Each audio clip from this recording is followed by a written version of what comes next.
We are live and uncut. If you hear me, give me a thumbs up. Give me I don't know, give me a something while we talk about exactly what the title says and is how do I kind of stay consistent. I don't remember what the title actually says. Um, why you always quit and how to finally stay on track. Not a easy topic because it's pretty vague, but at the same time, like there's so many questions that I have. This from the Q&A that come in. Uh, Here was the question that was his. I keep starting programs but quit after a week. How do I stay consistent? How do I stay consistent? Now, again, that's a pretty vague question that I got in. Just give me a second while I check out these. I just want to make sure my sound is in and making sure that everything else is good. Because if you can hear me, cool. If you can't, like, please give me a thumbs up and let me know what's happening here. So let me get back to the question because I do have a podcast in about 6 minutes. I'm with my friend Paul Reddick, called The Men That Found Out, or We Found Out, and Ryan Muncie. So we've been doing that for the past couple weeks and getting onto that, and I'll let you know more about that when we get into it. So let's get back to the question. So I'm trying to do the questions at least once or twice a week. I keep starting programs, but I quit after a week. How do I stay consistent? Well, the real question that you may have for yourself is why, right? Why do you? And this is exactly what you're asking. Is it's going to be answers that you don't want to hear. It's going to be answers that are pretty out there and open. And the one is you are not patient, right? We are not patient because we want results so fast. And I'm not going to blame social media. I'm not going to blame the short form content and the swiping and the algorithms for all this non-patient stuff. We've never been patient. How many people have tried Barry's Boot Camp? How many people have tried P90X? How many people have tried Tybo? Right? We all have done things fast, trying to get things done as fast as we can, trying to hit a result as fast as we can. And what happens is after a week, if we don't see anything, we give up, where the body's not that simple.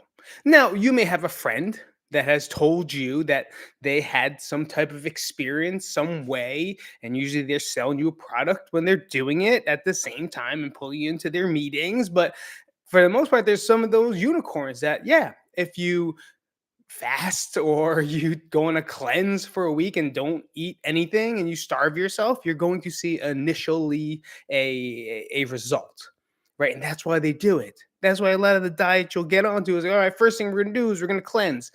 Maybe not a good idea. I mean, it's a great idea to do it so for some of you, depending on the person and the goal and the want, but maybe just taking the baby steps and having and acquiring the patience too. And I'm going to tell you a story in a second about my wife, right? And this is someone that, I'm a fitness pro, and you understand your bias between you and your husband, or you and your spouse, right? A lot of times we don't listen to each other. No matter if you're professional in whatever field, sometimes we don't listen to each other.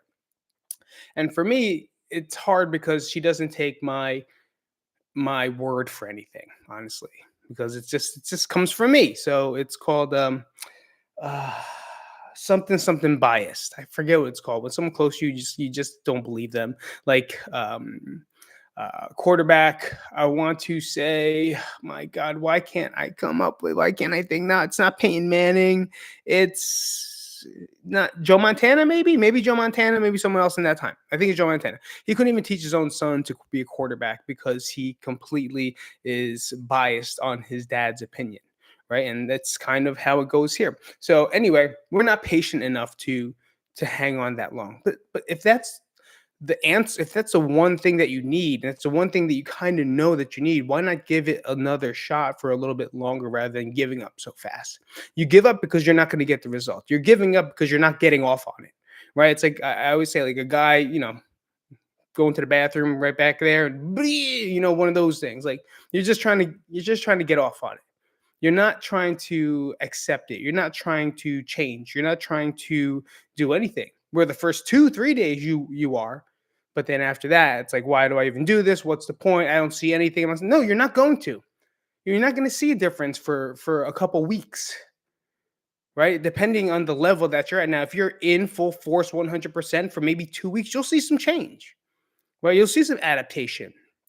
But if you're taking your time and doing it in a good way, like, hey, this is going to be part of my life now, and I'm going to change the way I eat by maybe taking this stuff out or minimizing my drinking or whatever it is, and I'll add a little bit of exercise. Well, then by you adding a little bit of exercise and a little bit of a change, you're going to see a slower progress, which is what I want, right? That's what we want as a fit pro. That's what we want.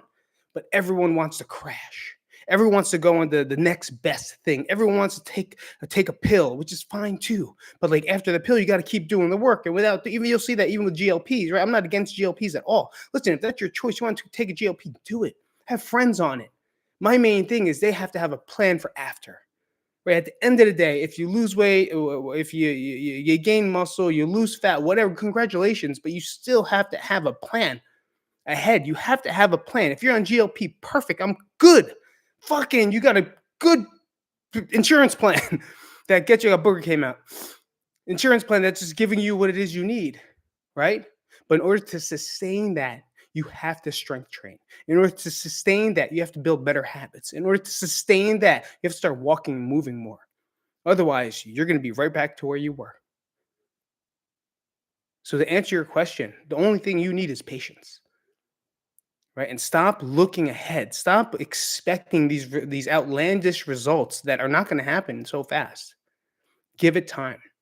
And I thought I was going to tell you about a story about my wife, but I'll tell you a quick one because I do have to go. Okay, I'm going to go right after this. She's doing amazing. Right? Amazing. But she's full on, full throttle, everything. She hasn't lost a lot of weight. She lost weight, but not a lot. And it's been, I think, 8 months now, going to 9. Strict calorie counting, strength training, exercise, getting her steps. She's doing all the work. She only lost maybe 10 pounds in 7 months. But her body has transformed. The way she eats transformed. And the way she looks at food and everything has transformed. She's taken the long road. And I'm very proud of her every single day. I may not say that. No, I do say that. But I do bust her balls too. But take that approach from someone that I know, someone that lives in this house with me. She's seeing great results. Is she where she wants to be? No. It's going to take time.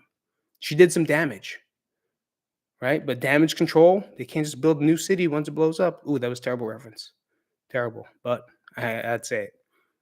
So think about it that way, that you're not going to have this fast result, but you do have to do something for a long time and consider it a part of your life now. You want some more? You want a little? I want to spend up a little bit more on this. Ask some questions down below. Let me know. Comment. I got to go. Podcast. I'll talk to you guys later.